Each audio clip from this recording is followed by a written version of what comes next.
Okay, so I have a reason. I got elbowed in the face.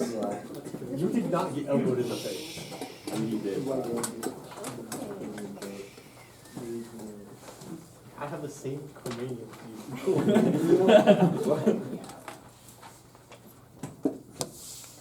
okay, so let's talk about a couple of the problems on the quiz. One being question number 6, which was missed by everyone. What's the formula for barium hydroxide? BaOH2. So when it ionizes, you get 1 barium ion and 2 hydroxides, right? So if this one, if you start off, and that's a 0.15 molar solution of this, then what's going to be the concentration of your hydroxide ions? Twice that, 0.30, right? Okay? Oh, it's actually 0.015. So that's going to be 0.03.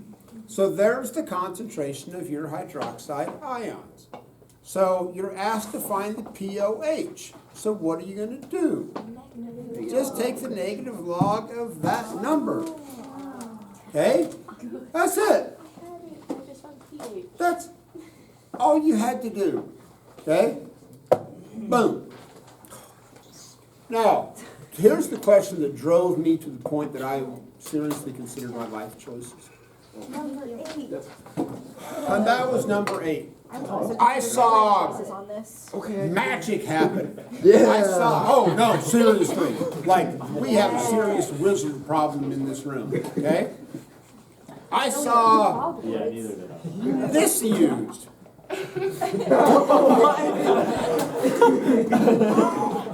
Tell me how this is an acid-base reaction. No, it's not. Okay? In my arm. So here's the point, right? This is, you randomly write down numbers and hope a miracle happens, and then maybe something will work out. And you don't know what the numbers mean, okay? This is known, okay? Look, at the end of the day, let's look at the problem. In this, I tell you, and I specifically wrote it this way, you have 100 milliliters of water. Do you think that's the number that you need in your calculations just based upon how I wrote it? No, it's 100 milliliters, okay? It's a ballpark, okay? I kind of guessed 100, right? All that's doing is allowing the KHP to dissolve. The 100 milliliters is not part of the story, okay?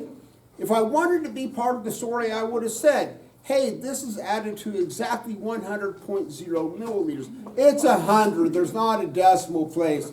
All you're doing, I could have said 5,000. It wouldn't have made any difference at all. Because all you're doing is allowing the KHP to dissolve. Now, here's what you did. Okay? So you've got the 0.620. And how many significant digits is that? 4. Okay? It's a very, very, very precise measurement. True? Yes. Now, then you have 204.2 grams of KHP per 1 mole of KHP. Again, how many significant digits is in the 204.2? 4. Now, this is where the wheels fell off. You took the 0.62, you divided it by the 204.2, and then a lot of you wrote 0.003, which drove me crazy. Because how many significant digits is that? 1.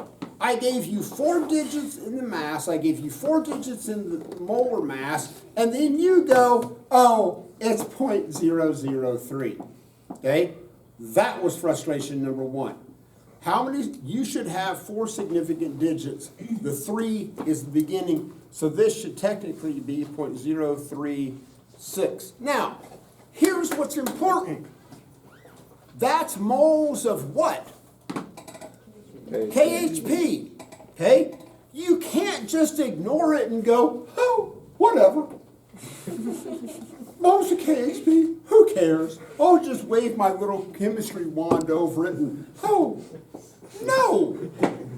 If that's moles of KHP, that's what it is. Now, at the end of the day, what are you trying to find? Molarity of what?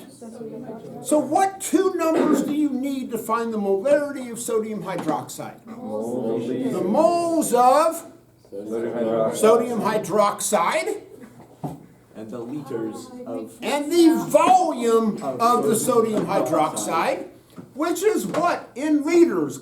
Graham? 0.0148.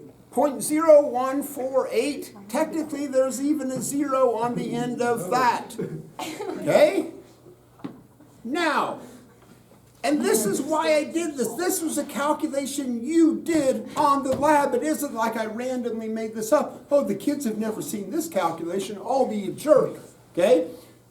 You wrote this out on the labs that you had back. So, the short version of this is that KHP reacts in a 1-to-1 ratio with the sodium hydroxide. So if this is moles of KHP, which it is, there's a 1-to-1 ratio between 1 mole of sodium hydroxide, that's moles of KHP. So there's 1 mole of KHP per 1 mole of sodium hydroxide. You needed to show that step. Randomly writing down numbers isn't showing work. All you're showing is that I can write down numbers. Cool. You know who's going to pay you $80,000 a year to randomly write down numbers? No one. Okay? Here, Cohen, I want you to sit in a cubicle and randomly write down numbers. They don't have to mean anything. You can just randomly write down numbers. That's the joke. Cool. No labels, no units. No nothing. labels, no units. No one has to be able to look at it and see what you've done. You could just randomly write down numbers. Here's a calculator and a piece of paper. Yeah. I should have done that on Okay. Now, let's talk about number 13. Why do you think I did the demo with ammonium and the water right before the quiz? Because it was on the Because it was on the quiz? This is crazy. I know, crazy. I was crazy. So you have You are not Scott Daly. You Oh, NH2. Okay? And I tell you, it's a weak base. I gave you the KB value. Okay? I gave it to you. And this is why I did that reaction, so you remember. Oh, it reacts with water. It takes away a proton. And then once it gains the proton, Kevin, what becomes the charge? Plus. 1 plus. So brave. What do you have left over? OH minus. A hydroxide. Yes. Kevin, you didn't balance your equation. No, Mike? Equations have to balance on charge and number of particles. What's the sum total of the charge on the reactant side? 0. What has to be the sum total of everything on the right side? 0. And leaving them off doesn't make it 0. It's like, oh, I just won't put the charge instead of Kevin. I missed one. Some of you went through and you found Ka. Why? I don't know. You're so brave. Or you found K. I gave you the KB value. Okay? What did you do with that KA? So, KB equals your H2 NH plus times your hydroxide ion concentration divided by this. Okay? So, this again, why you set up a rice chart. Oh, there's a radical concept. There's your reaction. This starts off at 0.2, 0, 0, minus X. Old school, right? This rice stand. I'm actually. So when you find X, what are you finding? The concentration. The concentration of the hydroxide ions. So you take the negative log of that, You're appealing. subtract that from 14. Now, the good news is, in spite of my ranting, like, well over half the class got an A or B on the quiz, so it isn't like it was that bad. So, but, and I cannot emphasize this enough, now that we're gonna get even into more complicated calculations involving buffer solutions, you cannot just randomly write down numbers, okay? You have to know what the numbers are, Cohen. Sean, that's a challenge. He can't possibly begin to understand. No, NUH is a strong. Yeah. Also, D is if one you haven't fluoride handed ion. in this sheet, which was due I'm yesterday, looking at E. I need it today. Come on, even I have it in. That's pathetic. Hey, I'm not that behind. Stop giving me how. Oh, You turned it into. I raged reading that. Yeah. I don't blame you. I apologize. I think that's fun. It's okay, but I also have gray hairs. My mom found gray hairs in the back of my head last night. I also enjoy gray. Yeah, this doesn't matter. Yeah. Okay, so let's talk about some of these questions on that multiple choice thing from yesterday. What was your question, Joel? Can we go over 11 and 12? Yeah, well, just chill out. No. On what? The quiz. Okay, About the assignment. let's start with Rutherford, okay?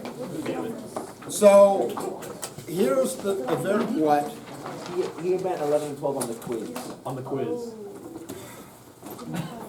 He has a conceptual Because it's issue. 1 I can do the math. I can do the math. I cannot, the concepts are no. Which is the conjugate base off of a strong acid? CL? Yes. So, does it want to gain a proton and reform HCl? Yes. No, it doesn't. This is why it ionizes. Okay? This is why HCl exists as a hydronium ion and a chloride ion. They want to be separate. They're more stable that way. So Cl sucks as a base. It doesn't, it will not go up to water and go, yo, give me a proton. Now, OCl, which you can look up here and go, oh, look, Burkamp gave me the Ka value of HClO, 3.0 times 10 to the 8th, which is actually a very small Ka value. So, if you look at that, what's the only way that you can generate mathematically, Mr. Math, which is your hydronium times your OCl divided by Haeckel? What's the only way you can generate a very small Ka value? If the hydronium ion concentration is big or small? Big. What? Concentration of your hydronium Oh, I over thought the you said leftover acid. I thought you said. Are you dumb bottom? What about the concentration of your hydronium ions? It has to be really, really small. So, if you look at Haeckel turning into hydroniums and OCl, right? Basically, none of it exists in that form. It all exists in the molecular form. So OCl, if you put it in the presence of water, wants to reform that acid. You put Cl in the presence of water, nothing's going to happen because the chloride is stable. It's a horrible base. OCl is a very, very good base because it wants to reform the molecular form of the acid. Okay. What about 12? It's almost 12. That's basically what I just said. Those questions are linked. So Ka that's what I times just- Kb equals 1 time, look at the math. These two numbers multiplied together equals 1 times 10 to the negative 14th, right? Yeah. So, again, what's the only way you could produce a very small Ka value is if it doesn't ionize very much. It doesn't ionize very much, so you're producing a very small hydronium ion concentration, which makes a very small Ka value. So, as an acid gets weaker and weaker and weaker, it's because it ionizes less and less and less, and it produces a mathematically smaller Ka value. We good? Sure. Good. Okay, just nod and say yes. All right. Back to Rutherford. All right. So, Why are we skipping one? Like, I think I got one right, but we'll talk about it. I'm sure I got it. Because this is all going to fit together. Okay. Okay? So, if you remember, there's certain like classics experiments you need to understand in all of science. Gold foil. Rutherford was one of them. So Rutherford took thorium-238, I can't remember the exact isotope of thorium, and it would emit alpha particles, okay? The alpha particles, they didn't even know what they were, that's why they called them alpha particles. Turns out that they were a helium nucleus without without any electrons, which sounded weird. I was trying to combine things and that just came out weird. Okay, a helium nucleus, okay, with a charge of +2 because the electrons got stripped off of it, okay? So this is an alpha particle. So, because it's a charged particle, without going to a day-long explanation of electromagnetic theory, because it's a charged particle, it interacts with an electric field, okay? Because if you imagine like you have a positive and negative terminal on a battery, and you put a positively charged plate and a negatively positively charged plate, and you shoot these particles through there. Because they have a positive charge, they're going to do two things. They're going to get repelled by the positive, because like charges repel, and it's going to get attracted towards the negative. So that particle is going to go up in this direction. Thankfully, he got lucky that alpha particles, number one, have a charged particles. If they did not have a charge, this experiment wouldn't have worked, okay? He just would have shot particles, nothing would have ever happened. Would have never cracked the mystery. The other thing about charged particles is that charged particles interact with magnetic fields. So if you remember, this was actually, I think, last fall. It was rare that Kansas had northern lights. Did anybody go out and see those? Yeah. Okay. It was cool, right? Because what happens, conveniently, our Earth has a magnetic field. And so when charged particles interact with our magnetic field, they get diverted because of the fact that we have a magnetic field. So charged particles interact with electric fields, and they interact with magnetic fields, okay? That's a whole week-long lecture in AP Physics 2. For now, just accept that this is what they do, okay? So, once Rutherford figured out that they were positively charged, he had gold foil. The beauty of gold foil is that you can take gold foil, it's very malleable. You can work it down to one, literally like 1 or 2 atoms thick, okay? Extremely, extremely thin. So to us, gold foil looks solid, okay? Because we can't see the minutia of the individual atoms. It looks solid to us. So he shot the alpha particles, and behind this, he had a phosphorescent screen. Okay, phosphorescent screens, when charged particles hit them, they emit little flashes of light.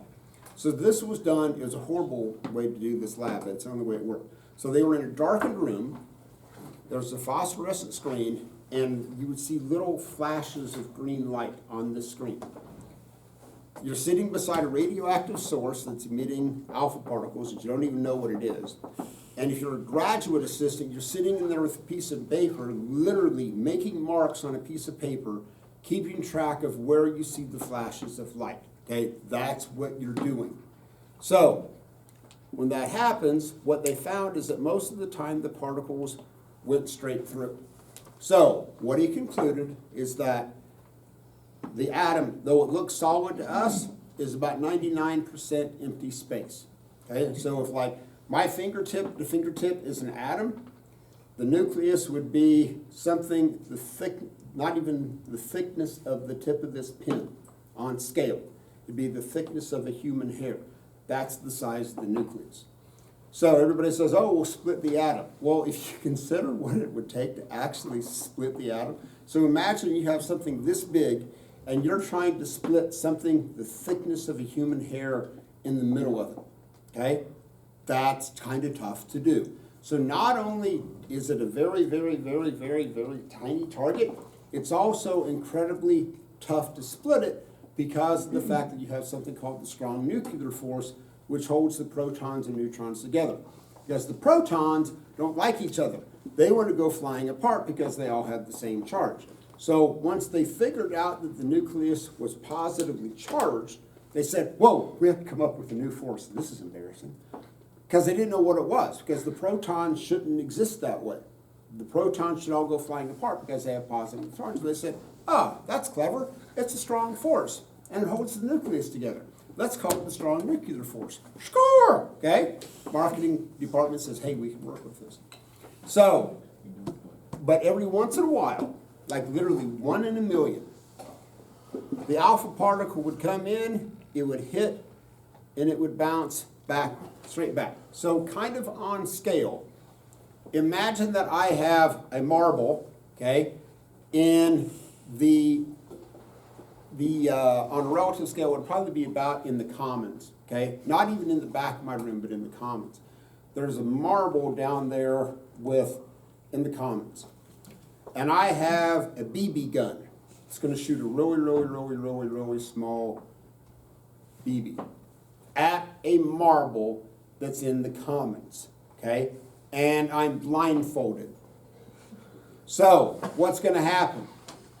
Most of the time, I'm gonna miss, right? First try you got it. Okay? Well, I'm blindfolded. Thanks for that little confidence. So, most of the time, it's gonna go through. 1 in a million, I'm gonna get lucky. And that marble is gonna get hit by that BB, and then what's it gonna do? Bounce back, okay? So the only reason that that alpha particle bounces back is that the nucleus of the gold atom is like the marble. The alpha particle is like the BB, and because they have the same charge, they're going to hit, repel each other, and then bounce back. But it would have to hit spot on, right in the middle for that to happen. That's why it only happened 1 in a million times, okay?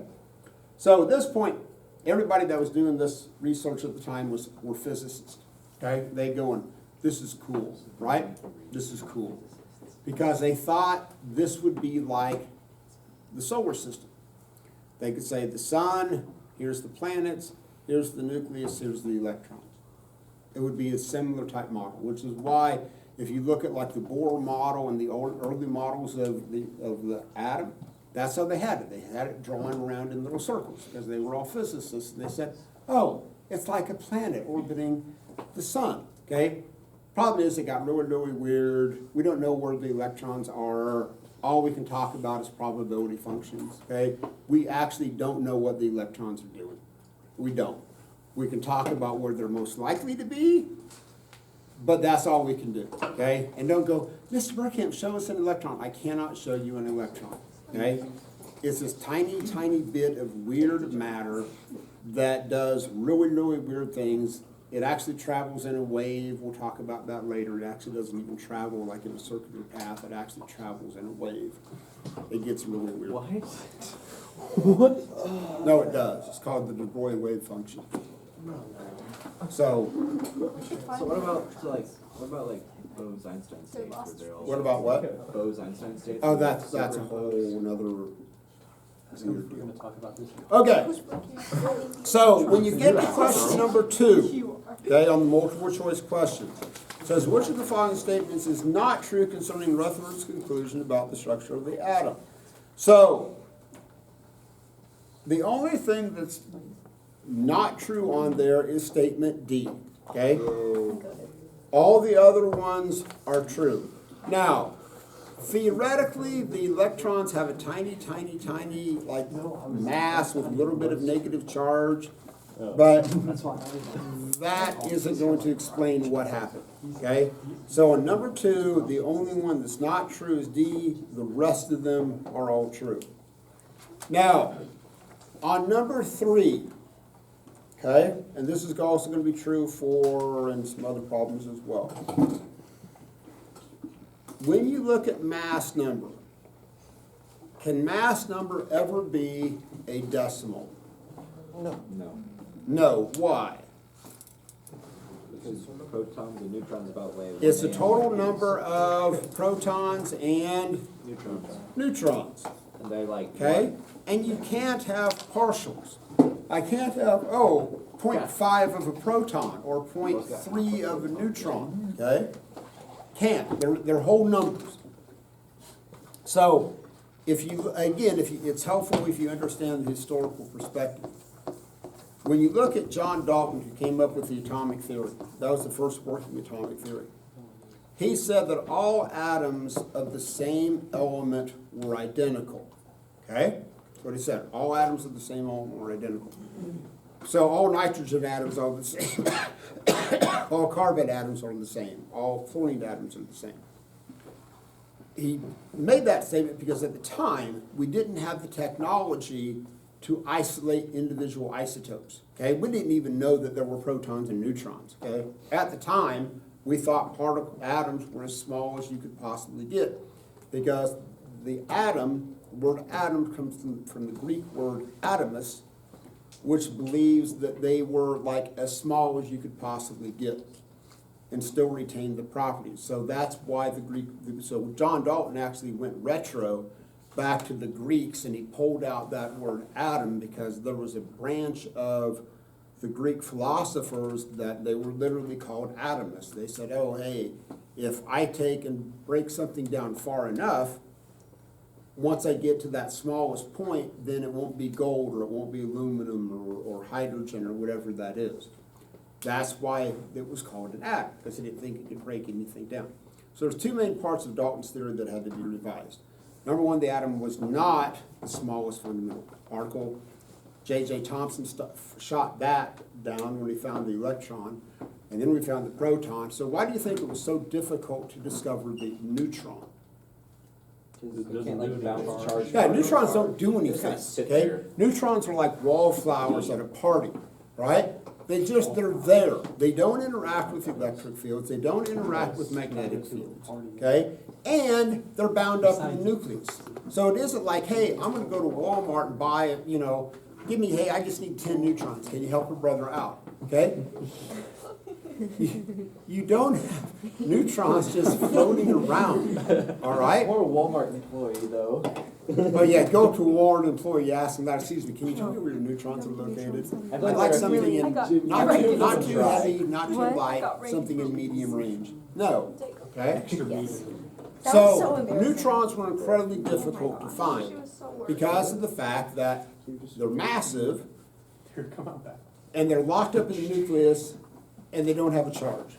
So it's like, how do we even find them? So basically what happened is that we figured the mass of the nucleus based upon the number of protons, and the nucleus is way, way, way too massive relative to the number of protons. Because it's easy to generate a proton. Take hydrogen gas and strip off the electrons. Boom, you've got a proton. Okay, that's it. That's it. There's one proton, take away the electron. There you go. So they basically said, hey, here's this excess mass, which doesn't make any sense at all. There has to be something else in there, and that's where they figured out the neutrons. So when you get to number 3, you have iodine. So what do all iodine atoms, no matter the isotope, what do all iodine atoms have in common? 53 protons. They have 53 protons. Okay? No matter the isotope, you can have different numbers of neutrons, you can have different numbers of electrons, okay? It is only the number of protons that determine the structure of determines the type of atom that it belongs to. Now, you have a mass number of 131. The other thing that's important about this is that it says it's an atom, okay? It's not an ion, it's an atom. So if it's an atom, and that's subtle, if it's an atom, what's the charge on an atom? 0. Which means the number of electrons equals the number of protons. So to get that one, you got 131, subtract the 53, that's how many neutrons that you have. Now, this is somewhat then relevant to number 4. From the information on the periodic table, what is most likely to be the mass number of the most common isotope of silver? So on number 4, why could the answer not be C. You've got like It's a decimal. 1.6 proton or something. It's a decimal. It's a decimal, okay? So 4 cannot be C. But here's what you need to understand. What you see on the periodic table is a weighted average of all of the isotopes, okay? So if you look at hydrogen, hydrogen actually has 3 isotopes. Your standard one, and then you have deuterium, and then you have tritium. Wars have been fought over deuterium and tritium because that's known as heavy water. The Germans actually had a plant in Denmark in World War II to separate this from seawater because they wanted to use that to make a nuclear bomb. Okay? So there was actually a raid that was done in World War II to destroy the plant that was separating out these isotopes of hydrogen. Okay? Because the Allies knew that we cannot let them get to the atomic bomb first. And they went in, sent in a raid, and destroyed the plant. So, those are your 3 isotopes of hydrogen. So here's the story. If you look at the relative atomic mass of hydrogen, which is the average of all of them, what's the relative atomic mass of hydrogen? 1.01. 1.01. So which element or which isotope of hydrogen is most common? 1. If 3 was the most common, relative atomic mass of hydrogen would be around 3. If 2 was the most common, it'd be around 2. So these are very, very rare. They exist, but they're very, very rare. Now, if you look at kind of the history of relative atomic mass, they actually there are certain times chemistry got lucky. One was they chose carbon as the baseline and they assigned that as a value of 12. They didn't know anything about protons and neutrons, anything like that at the time that they established the relative atomic mass scale. They said, hey, here's carbon, it's easy to make pure carbon, take some green beans, throw them in the oven, it's going to turn to charcoal, boom, elemental carbon. It was easy to purify carbon. That's why they use it as the benchmark. Then later on they said, oh, cool, that has 6 protons and 6 neutrons in it. That adds up to 12. And then they said, wow, that means that each proton and neutron has a relative atomic mass value of 1. Okay? It was actually we just got lucky. That really wasn't planned, we just got lucky. So, what this means, because it's a relative atomic mass, if you have 1 carbon atom, and the most common form of atom is 12, how do you know that the most common isotope of carbon is carbon 12? It's 12.01. Look at the average. What is it? 12.01. 12.0. There's also carbon 14. Do you think there's a lot of that floating around? No. No. Why? It's unstable. Well, number 1, it's radioactive, okay? But beyond that, just looking at the relative atomic mass, how do you know that it's not very common? It would be 14. Because if it was common, the average would be closer to 14, okay? But it's pretty much exactly spot on 12, okay? All right, so that means on number 4, what is the relative atomic mass of silver? Based upon the periodic table, 107.8 whatever, right? So, since that's a weighted average, which isotope do you think is most common? 108. Okay? Makes sense. Yeah. Good. Now, when you get to question number 6, okay, you've got 90% having a relative atomic mass of 19.992 AMU, and then 10% are 21.991. Now, if it was a 50-50, which it isn't, if it was a 50-50 split, how would you find the average? Well, what's all you would have to do? Add them together and divide by 2, right? Now, right away, 90% have this relative atomic mass of about 20. 10% are about 22. So is the average going to be closer to 20 or closer to 22? 20. Closer to 20, because that's what the vast majority of them have.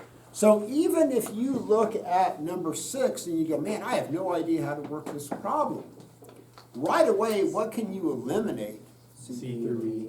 Yeah, pretty much C through E, okay? And it can't be A. Why can't it be A? That's just. It'd have to be 100%. It would have to be 100% the 19.92, and it's not. Now, if you actually want to find it, here's the easiest thing to do. Just make that 0.90, multiply that by 19.2, make that 0.10, because percent means out of 100, and multiply that by 21.92, and then add the two numbers together. Okay? That's the easiest way to do it. If you really want, if you're big into percentages, like, oh, Mr. Burkamp, I love percentages. Well, cool. You can take 90 times 19.92, you can take 10 times 21.91, get those numbers, and then divide by 100. Because that's what it means. Okay. Now, when you get to question number 8, okay, so let me explain how a mass spectrometer works. So a mass spectrometer works by applying an electric field, and then you shoot the particles through them. Now, they have to be charged particles, okay? If they're not charged particles, they're neutral atoms, they just go straight through the electric field and nothing's going to happen. This is why, if you look on number 8, all of those that are listed have charged particles, because that's the only way they react. Now, imagine this. Whoa, that was close. It's so ugly. Yeah, I don't think you ever got to see that in physics. Every time you would touch it, you would just like, oh, it's so well. And then, I see 3 right where's my now. bowling ball? Where's Hank? There he is. I've missed Okay, him. for those of you that haven't met, Hello, Hank. that's Hank, okay? Hank gone through the Hank hydrochloric Come on. acid. Okay, so Hank is the bowling ball, okay? It literally says Hank right there, that's why it's called Hank. So imagine that I have a blow dryer, okay? And I'm gonna roll a tennis ball in front of the blow dryer, and then I'm gonna roll Hank in front of the blow dryer, okay? So here's the blow dryer, boom, air's coming out like this. If I roll the tennis ball across, what's gonna happen? Push Go down. away. It's gonna get deflected, why? Because it's less. Doesn't have much mass, right? I roll Hank across there, what's gonna happen? You'll be fine. Well, or at least very small, right? Okay? It won't get deflected very much. So, based upon that analogy, what's your answer to that question? C. Your hydrogen. Why? Less Because it has least charge. it has the least amount of mass. That's literally just the first one. Okay, can we go back to 1 now? What Mr. did you Burkamp? have? I did the heavy. Three of us, Maybe a quarter. It's time to go back to 1 now, right, Mr. Burkamp? Huh? 1 now? Just wait. Question 1? Question 1? What about it? Nobody knows that one either. The very first The question. very first one. I'd never learned that, I swear. Yeah. Okay, Maybe 8th grade physics. okay. So question I number said D. 1. I said D. Okay? So, you're putting this in, let's just focus on the electric field, right? So you have a positively charged plate and you have a negatively charged plate. If you shoot a positively charged particle through it, like a proton, what's it going to do? You shoot a positively charged particle between a positively charged plate and a negatively charged plate. Go towards the It's going to go towards the negative. negative, because it's repulsed by the positive and it's attracted to the negative. I'm positive. I shoot an electron through there. What's the electron gonna do? Positive. Now, but which one's gonna be deflected more? The electron or the proton? The electron is why? With less mass. The electron has much less mass. So the electron, if that was the path of the proton, the electron's gonna go something weird like that because it has less mass. It's like the tennis ball in front of the blow dryer. So the answer to number 1 is D. Yes. Everybody cool with that? You're pulling a high five. Yes. Yes. Okay. That's what I thought you did. Me when I get something right in chemistry. Yes. I was self-high-fiving. Sorry again. Yeah. I get it. I was very proud of myself for that one. Why would it be a C? The answer to number 10, Graham, is not C. Which one?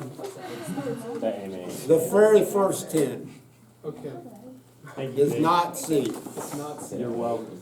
Again, it's just like kind of a weighted average, okay? Now, when you get to that free response question, that free response question is the same mathematical idea of what's happening on the first multiple choice question, number 6. It's a weighted average. So you have 108.9 and 106.9. So what does your answer have to be between? 107 and It has to be basically between 107 and 109. Okay? That your answer has to be somewhere in that gap, because those are your two extremes. Now, this is about a 50-50 split, so where would you expect the answer to be? Around 108. Around 108, which is what your answer should be around. Okay, so those next set of multiple choice questions, especially kind of 1 through 5, should be like old school Chem 1 conversions. Okay? That should be old school. Now, let's talk about number 6, because number 6 is relevant to some other problems. So, you're trying to figure out the formula of this compound. CH something, H something, O something. Okay? This is what you're trying to find the formula of. Now, I cannot emphasize this enough. First off, understand that it isn't like we've always known the chemical formulas of all these compounds. Okay? It was a shot in the dark. Okay? It isn't like we can just go, oh, we'll put it underneath the microscope, and oh, there's the structure of the molecule, and it's, oh, look, there's 3 carbon atoms, and this is cool. No! Okay? No!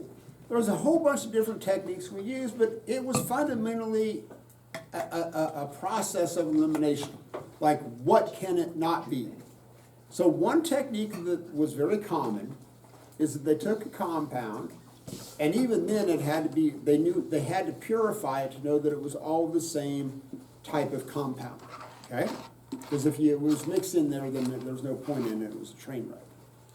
And they basically find a way to separate this out.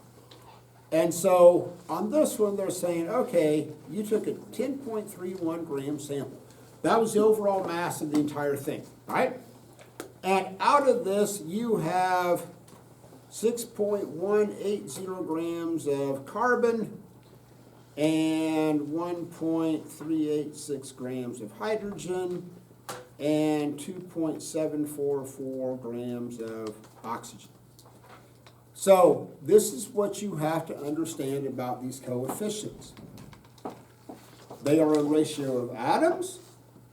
They are a ratio of moles. That's it. It is not a ratio of mass. It is not a ratio of molarity. It is not a ratio of squirrels. Okay?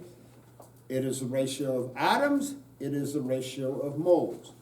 Now, from a lab perspective, we can't go in and count atoms. Oh, but we can measure moles because we know the mole conversions because we understand the relative atomic mass. Okay? So, what you need to do is convert all of those into moles. It's the first thing that you have to do. You convert them into moles. So, what you're going to see is that the oxygen is the smallest number of moles. Okay, so if you do that conversion, so just to save us some time, that's 0.01715. Your hydrogen, obviously, you're just dividing by 1 is 1.386, and your carbon is 0.515, and those are all moles. Now, at this point, okay, at this point, you should realize that we're trying to find what these numbers are. Based upon this preliminary information, which coefficient has to be the biggest? The hydrogen. Why? That has the largest number of moles. So I don't care what these numbers are, but I know the hydrogen, whatever that number is, has to be the biggest because that's the largest number of moles. Which number is going to be the smallest? Oxygen. The oxygen. Why?